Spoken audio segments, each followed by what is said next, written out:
fantasy short stories. 5 Finger Stories by Rick Danforth. David knew he wasn't meant to deal with the Djinn. Throughout his entire life, he had suffered countless pamphlets, television adverts, and abysmal school plays warning about the dangers. When David's own children bothered to see him, they still hummed the catchy jingles from the radio adverts. Sneaky Djinn, don't let them in, promise riches, ends in stitches. But David did it anyway. He didn't have another choice. He was stuck. He hadn't written a word for weeks. So he searched desperately to find one. Under bridges, around the docks. Eventually he found a djinn hanging around the back of a graveyard. Well, a djinn coin, anyway. A solid gold coin the size of a fist, bearing a pattern of interlocking lines around a chest on both sides. The only reason David knew it was a djinn coin was because of the posters telling him to avoid them, a fact that raised a giggle even in the fading twilight between crumbling tombstones. But he didn't use it here, not where strangers could see him and laugh. He carefully picked up the coin in an old handkerchief, tucked it into his pocket, and ran home. Home being a battered apartment building 4 streets away. It was a dilapidated old warehouse that had been converted into flats by inserting cardboard walls and leaky showers. And David was fairly confident it was held together mainly by the prayers of the occupants, but it was all he could afford after the divorce. As soon as David was back in his apartment, he pulled the coin out and carefully placed it onto a battered table that took up a quarter of the open-plan kitchen lounge. That was his furniture collection, unless you charitably included a 3-legged sofa with no cushions and a mattress so full of life that it occasionally moved sluggishly around the floor. After a moment of trepidation-filled staring, David rubbed the coin. It was cold enough that he jumped back and swore. He watched as purple vapor curled out of the coin and spiraled upward, thickening and expanding until it filled the room in a dark cloud swirling internally. Then it formed a humanesque cloud of smoke that somehow managed a leering expression as it hung in the air. David stood and stared, meeting the djinn's eyes. 2 little stars twinkled far away in the black hollows of a smoky skull. The face wore a grin, paler smoke curling out between spectral teeth as lighter smoke still swirled at its feet. It said nothing, just stared at David until he nervously muttered, "Can you help me? With my book, I mean." The spectral form floated around the room, stopping to linger at David's computer and stare at the page David was currently working on. Or, more accurately, stuck on. It cackled. "What is this?" "Well, I tried writing the reviews first, and then I thought I would work back and reconstruct the novel from the reviews," said David, moving close to the open document that read, "David Agnew unleashes a new era in the development of the novel. It's sophisticated, radical, and going to change mankind." "So, you haven't actually written a single word?" "Not as such. I have all these ideas, you see. It's just words may not be able to do them justice." David chewed his lip, awkwardly shuffling from side to side. "But the novel is going to be devastating, dynamic, and change the fantasy genre altogether. Or maybe the literary genre." "Yes, I read the second review. Do you have a plot, a setting, or any characters?" David gazed at the laptop. He didn't want to face the djinn's reasonable questions. "Not yet. I was hoping to feel them out as I went along." "Do you want me to write it for you?" No. I just need a push. It needs to be written by my hand, or I'm not an author. Just a man putting his name on the book." "Fair," said the Djinn. "I have the solution to your problem. You need my help if you want this to be anything other than toilet paper." "What's the cost?" asked David, too desperate to rise to the slight. "There's always a cost with you, isn't there? Everyone knows that." "I just want your wallet. You can take the money and cards out first." David pulled his battered leather wallet out of his pocket. He could get a better one for $10. Whipping his cards and license out, he said, "Deal." "Your wish is my command." And it was done. The Djinn clicked its fingers, which echoed around the room, and David could see the way. The obvious way. Most novels were just padding time from sex scene to sex scene. If he started with the seduction scenes first, he could fill in the rest afterwards. Before he could even second-guess himself, the Djinn had left. David laughed as he stared around the meager apartment. It shouldn't be possible to give so little for so much.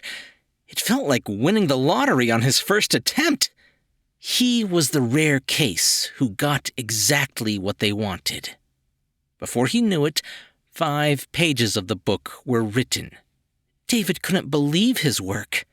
It would be a few more until the lead was fully described and established, of course. Then he could send him to his romantic liaison. He hadn't even gotten to the collarbones yet, or his years backpacking. But it was underway. The second visit came a few days later. David knew he shouldn't, but the first arrangement had just been getting used to how a djinn worked, getting a feel for it. Now he had mastered that, he could take real advantage of that djinn. The second his fingers touched the coin, the djinn was back in the room, swirling into life near the extractor fan in the kitchen. David had to massively resist turning it on to see what happened. "Thank you for the love scene idea. It really made some progress," said David, progress being actual words, and not just his elaborate reviews. "I live to serve." "I was wondering if you could give me a bit more?" asked David, sweat beading on his palms now he was asking. "It's great, but I think it just needs a bit more pep. An interesting character to keep the reader going until we get to the juicy bits." The djinn floated for a moment, making David uncomfortable as it didn't betray a thought or emotion within its swirling form. "Complicated, but it can be done." "Does complicated mean it would be more expensive?" "I would like your hair." "My hair," said David, running a hand through what was left of his thinning hair. "What the hell could you do with that?" "I don't need to explain," said the djinn in that monotone voice, like he didn't care either way. "That is the deal. Take it or leave it." David was curious, but agreed. Immediately, a new figure jumped into his mind. A military officer who had retired in disgrace, desperate to prove his innocence. It was exactly what he needed to add more pep to the story. The only problem was the cost. In his haste, David hadn't realized he had agreed to all of his hair. Leg hair, body hair, groin hair. David suddenly felt almost childish without it. Worst of all, his eyebrows had vanished, leaving David to draw replacements on or run the risk of looking alien. But he had his quirky character who would be instantly memorable, one his children would be proud of him for. David avoided the djinn for a while after that. The worst part of the deal was that it wasn't a one-off payment of hair. He'd wished his hair away for 3 months. 3 months of drawn-on eyebrows, of avoiding his children, of the rest of the payroll staff laughing at his face every time they saw him. It was all right, he told himself. Just wait until they read his book. Then they wouldn't be laughing.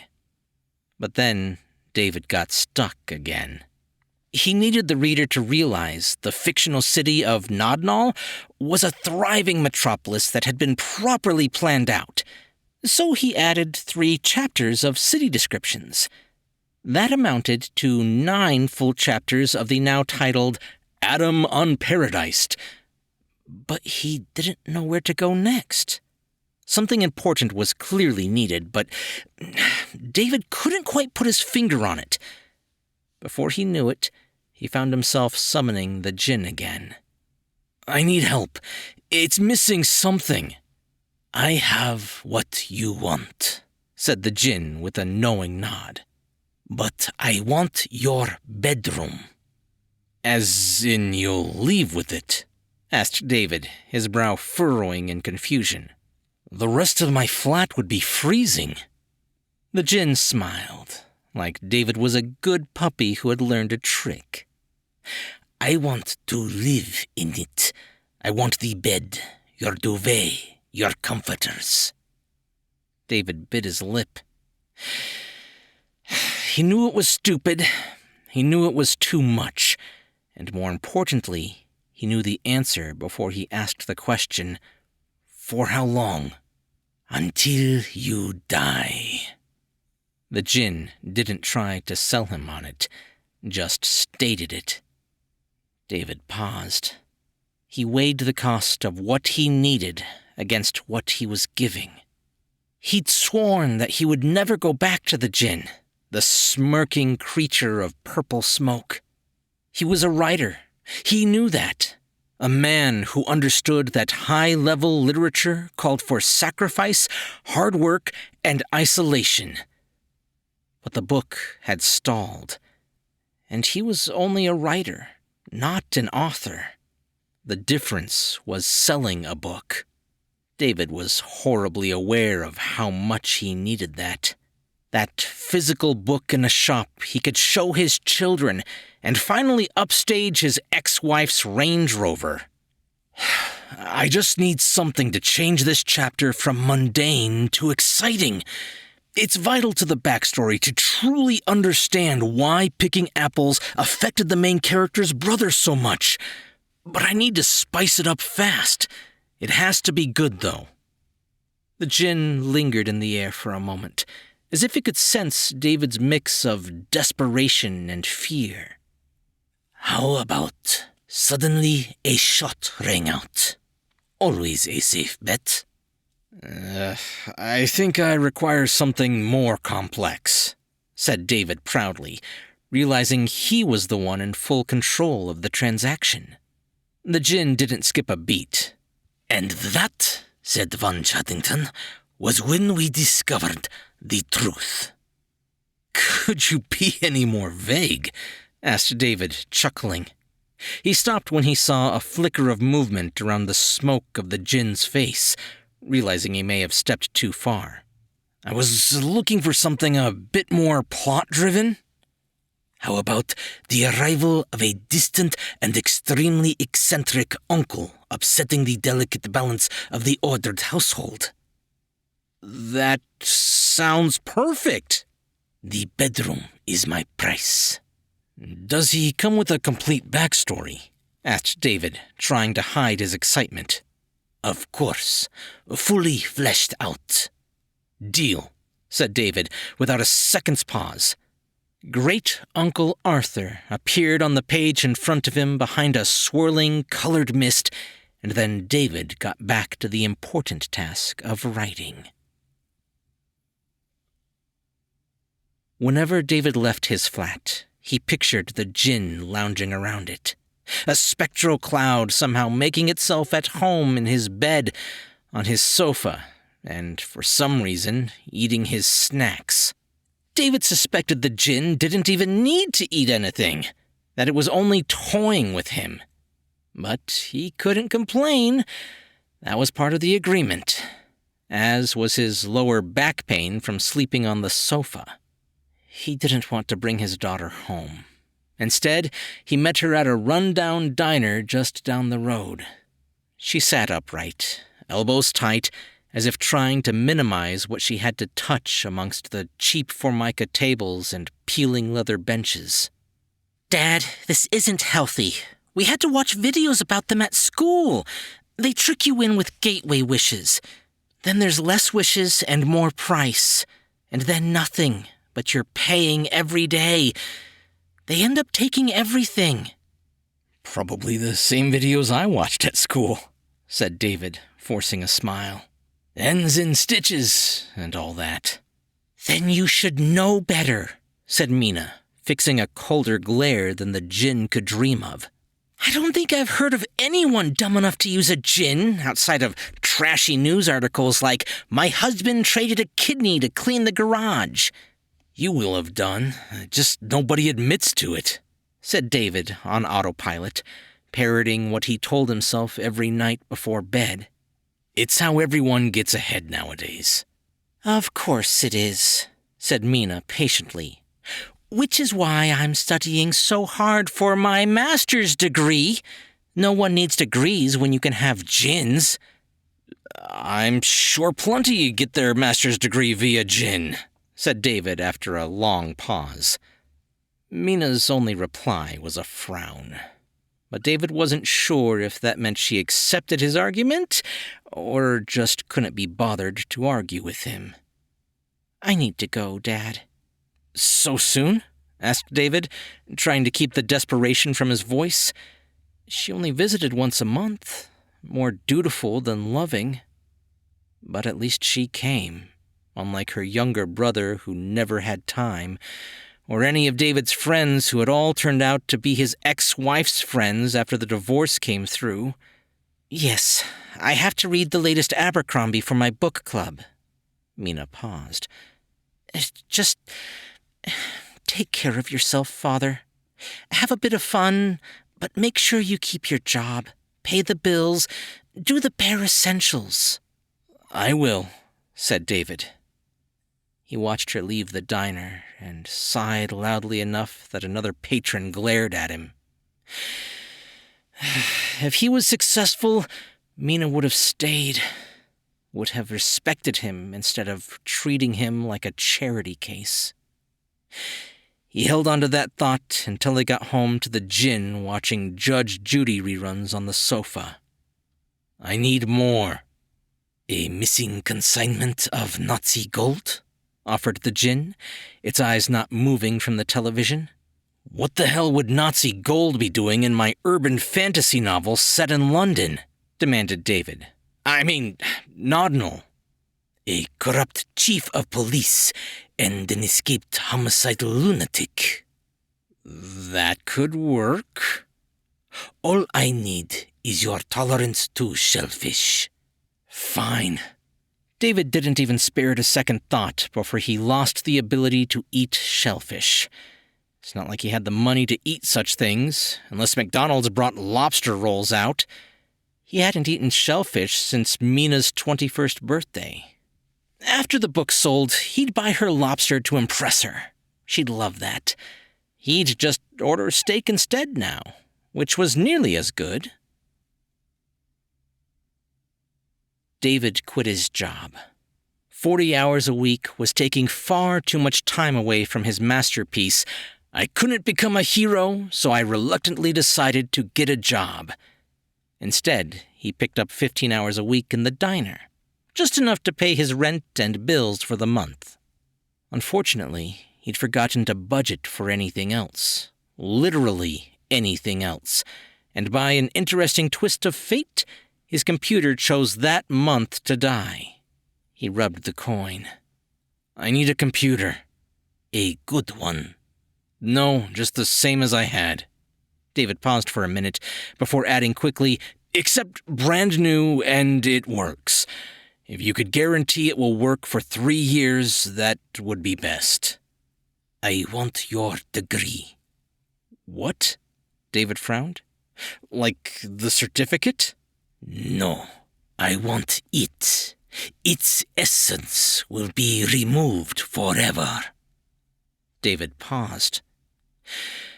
At one point, he had worked very hard for that degree. Well, between skipping classes and the movie marathons. But some work had been done at some point. Probably. But at 40, who cared about degrees? He had 20 years of work history. And once the book came out, he would never need a bit of paper saying he scraped a pass in a module on 14th century agrarian studies. And it wouldn't hurt to have a bit of a treat with it. Fine. But I also want the full-set meal for 2 from Raj Pavilion and 4 large bottles of Cobra Lager. It is done. For the next 4 hours, David only tore his eyes away from the computer to tear off bits of naan bread and dip them in jalfrezi sauce. He didn't even taste it. He only had eyes for the 49th chapter of what was now called The Ruination of Dreams. The problem, David realized, was that he didn't have any financial runway. How could he be expected to write the best novel in the world, merging 4 separate genres, when he kept having to leave the house and the book to work at the diner for money? "Can you buy the house outright for me?" asked David. "For an arm." "I need that," said David after a full body shudder. "How much for me to win the lottery?" "Your legs." "Definitely not." David looked down at his legs. He was probably more attached to them than his arm. "I'll tell you for your microwave." David sighed, but nodded, sending a mournful look to the absent area in his kitchen which had provided most of his meals for the past year. "I can sort you for a year's rent and bills paid, if you give me a little finger." "Will it hurt?" "No." "Do it," said David, sighing. It wasn't like he needed the little finger. Who touch-typed with one of those? But when he checked his bank account, there was a year's worth of runway. Now all he had to do was write. David didn't miss his lost finger. Lost was the right word, as it was there, and now it was not. No blood, no pain, the ultimate sleight of hand. He certainly didn't miss work. Who would? The reduced hours of the shift work had been good, but the frantic work had hurt his back, his neck, and his very soul. Now he had all the time in the world to write. He was just finishing an extensive deep dive into lace-making through the ages for one of his side characters' grandfather's backstory when a letter arrived with a thump. David opened it and swore. He moved to summon the Djinn, but found the swirling form already there, floating in the lounge. "You signed me up for a loan?" asked David, opening and closing his mouth in pure horror. "You got what you needed." "I suppose I did," said David, biting his lip. After all, what did it matter? When his book sold, he would have all the money he needed to pay it back and more. "I need something with a bit more pep.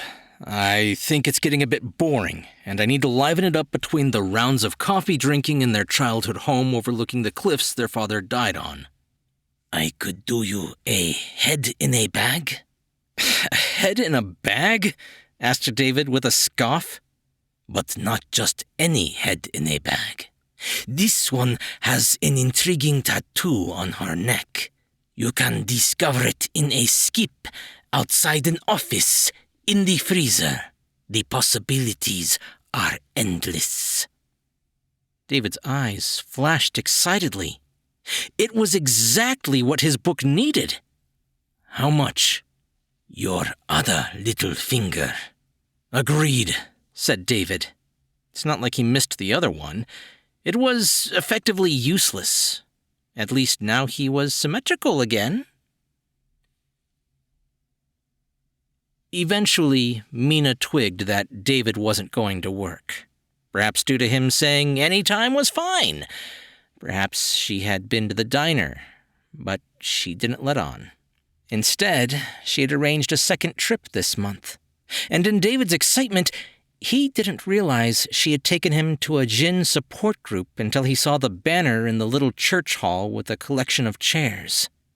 But she was there, and they provided refreshments. So he took a fresh donut and a cheap black coffee and sat in the back. Free snacks were free snacks after all, and he didn't have the budget for donuts, especially not ones with 2 kinds of sprinkles. The group speaker, Bill, stood at the front, wearing a cheap suit and the smug mask of virtue triumphant. With his slicked-back hair, he looked more slippery than a greased ferret. He began with the statement, "It takes 2 to wish." Everyone clapped to that statement, startling David and making him feel like he was in a cult. All those desperate, smiling faces looking at Bill to fill a void. He went around the room and asked people to describe their wishes, while making it clear that it was a judgment-free zone. David rushed through his story about just needing a hand to get his book finished, and was drowned in sympathetic smiles, nods, and some light clapping, all of which made him feel even more uncomfortable than a room of strangers singing happy birthday to him. In turn, he did his best not to laugh or scoff at their own stories. Such trivial things. One wanted an acting gig. Another wanted the girl across the road to notice them. Simple wishes for simple minds. At the end, he took a donut for the road and went outside, already counting down the minutes until he could return to his craft. "How was it?" asked Mina, appearing next to him almost as silently as a djinn. "Well, I get why they need it," said David quietly, nodding to the people filtering back into society. "But I have a purpose, a glorious purpose, and once I achieve it, I'll be done and never look back." "Even now, after that?" Mina waved her hand at the room they'd just left. "You're still going to risk everything in order to get some book, just to impress people you'll never meet?" "You just don't understand me," said David with a smile. "Nobody does. I have this vision, the best vision anyone has ever seen, and when I finally get it right, the world is going to be a better place. You'll see." "You're not a misunderstood genius. You're a very much understood wanker," said Mina in a calm, level voice. "But I can't help you unless you help yourself. When you come to your senses, call me." David didn't even watch her leave. He was already heading back to the house to finish his writing. "How was the program?" asked the djinn, appearing near David the second he came back into the house. "A waste of time," said David. "The donuts were worth going for, though." "They always are a waste," said the djinn, curling around the sofa. "If you would like to be able to go without sleep tonight to make up for it, I would accept just one of your back teeth." "Deal. The one at the right." David barely registered the missing hole at the back of his mouth as he started to type. There was just so much to do on Kick Me Through the Goalpost of Life. David didn't go back to the program. He wasn't like those idiots, trading bits of themselves for whatever whim takes their fancy. As soon as the book sold, he'd never see that goddamn djinn again. But for today, he traded an eye for a new love interest. A paralyzed ballerina who was determined to dance again. David blinked, only a blink, but when he opened his eyes, his field of vision was altered. The right eye was no more. The reflection on his computer screen showed a smoothness where it had been, no socket, as if it had never existed. He didn't weep. He just wrote. The book is close. He could taste it. Revelations of a Soul, as it was now called, would change the world soon. In preparation, he typed up a query letter and a mail merge to send it to every literary agent in the country all at once. David wasn't as dumb as his daughter thought he was. He knew the Djinn was bleeding him dry, but it was time to make it work for him. By chapter 111, the novel's title had changed to Of Course I Love You, Till I Find Someone Else, and the entire narrative was in the voice of the hero, Chad himself. David finished it and sat back looking at his 26 little friends on the keyboard, and then the pieces of himself he'd chipped off in service of the great book. I just need a synopsis. All I need. Then I'm done. Any preferences? Asked the Djinn. It just has to be fitting to the rest of the book. Capture it as authentically as possible. David swallowed. It was finally here. And be saved to the synopsis file on my desktop. All right. The Djinn paused for a moment, then smiled. It will cost your eye and your remaining fingers. David knew the price would be dear, but he was ready to pay it. He'd spent all night reading up on auto-sending emails so that he could. It was still a shock when it came, as if someone had suddenly turned the lights off. You can't publish it, said the Djinn. No one to type, no one to ask. You're separated from everyone, and the only person who would dream of helping you is me. Idiot. I arranged it beforehand, David laughed, despite the lack of eyes and the lack of hands. Now you've completed it. The book is on its way to every literary agent in the country. That's fine. The book is shit. It wouldn't be published in 100 years. What? Asked David, pausing mid-chuckle. I gave you absolutely everything you asked for. It's a load of shit. You've got a bunch of tropes loaded together. So many quirky characters, it's meaningless. You need regular characters to highlight, or you're just trying too hard. And they don't even do anything. You thought character-driven meant you didn't even need a plot. But this is just a bunch of quirky idiots talking and drinking coffee. Occasionally a shot rings out, or a head in a bag arrives. And then they just go back to drinking coffee and discussing childhood memories. It's ridiculous. Why didn't you say? Asked David, eventually. You never asked. Said David. I offered to write it for you. You said it needed to be in your hand. Just a push. Well, your hand is shit. You've traded everything in your life for a book that couldn't even make the bargain bin at a charity shop. Where does that leave me? I'll give you a clue. Here's a paddle on the house. There was a thump of wood hitting the floor. Shame you can't use it. David couldn't think or feel as he slumped into a ball on the floor. For some seconds, he felt nothing except shock, as disorienting as being stabbed in the stomach. Then it went numb, so much feeling that he couldn't feel anymore. Can you help me? Of course, said the Djinn, its voice as smooth as chocolate again. For the right price.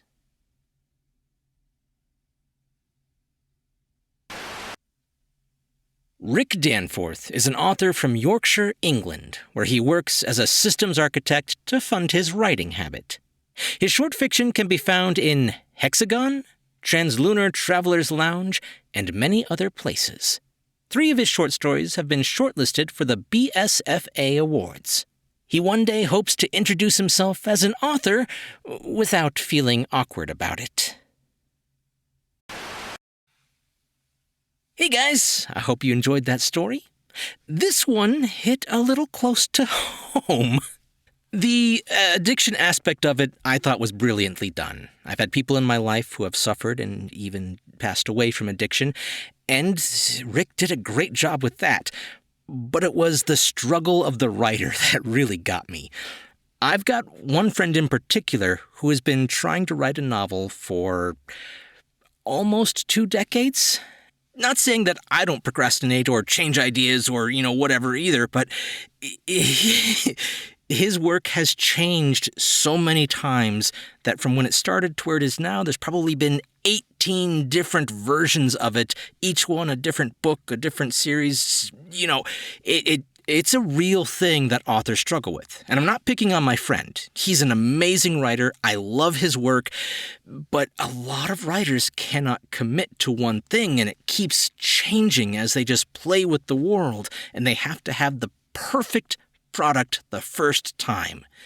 And that, I think, is where a lot of people go wrong.